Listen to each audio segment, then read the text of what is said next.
Puji Tuhan, Shalom. Selamat sore buat kita semua.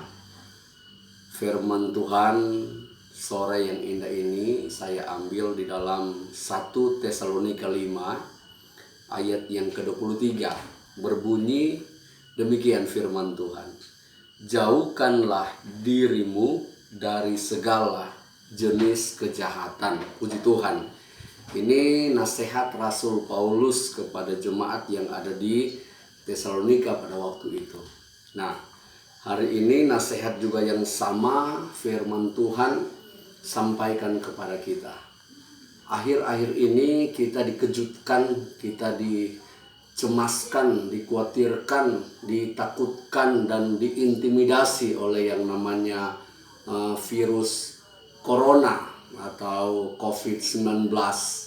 Banyak orang sangat takut dengan virus ini, sehingga pemerintah pun ikut campur dalam mengatasi wabah ini, virus yang sangat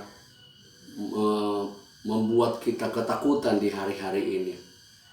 Makanya hari-hari ini kita mendengar ada namanya social distancing, kita menjaga jarak, dan physical distancing, kita menjaga untuk supaya tidak dekat dengan siapapun. Tujuannya untuk supaya memutus mata rantai virus corona ini agar tidak menyebar, agar tidak menginfeksi banyak orang.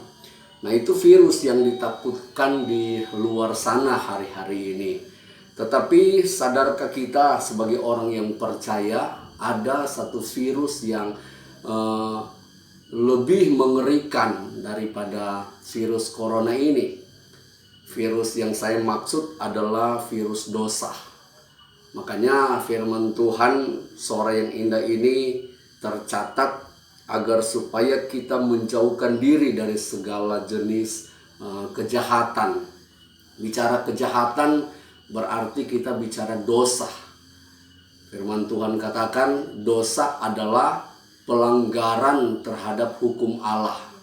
Dalam Roma pasal yang ke-6 ayat yang ke-23 dicatat, upah dosa ialah maut.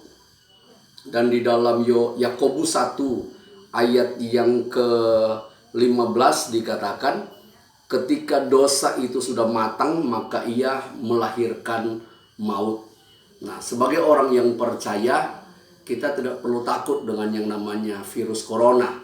Karena kalaupun Tuhan izinkan masuk virus corona dalam diri kita, ingat masih ada Tuhan. Ada Tuhan yang bisa menyembuhkan kita. Ada Tuhan yang bisa menolong kita. Akan tetapi ingat baik-baik, kalau virus dosa itu masuk dalam diri kita, itu sangat berbahaya. Karena Tuhan pun tidak bisa menolong kita. Akibat dari dosa sangat mengerikan. Kita dibuang dari hadirat Allah.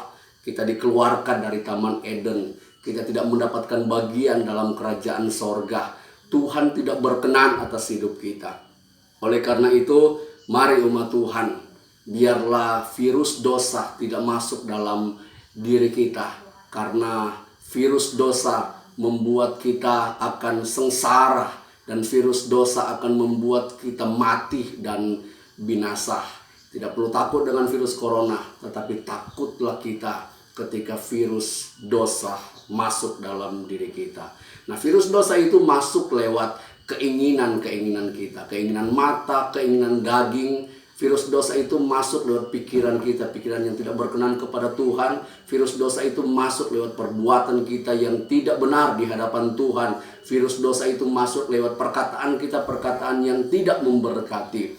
Oleh karena itu, mari lewat firman Tuhan hari ini kita introspeksi diri untuk supaya kalau ada dosa kita minta ampun. Kalau ada kejahatan yang kita lakukan kita minta ampun, maka Tuhan akan mengampuni kita. Dan komitmen untuk supaya kita menjauhi segala bentuk macam kejahatan yang di dalamnya akan menghasilkan dosa. Puji Tuhan, biarlah firman Tuhan sore yang indah ini memberikan kita kekuatan dan Tuhan Yesus memberkati kita semua.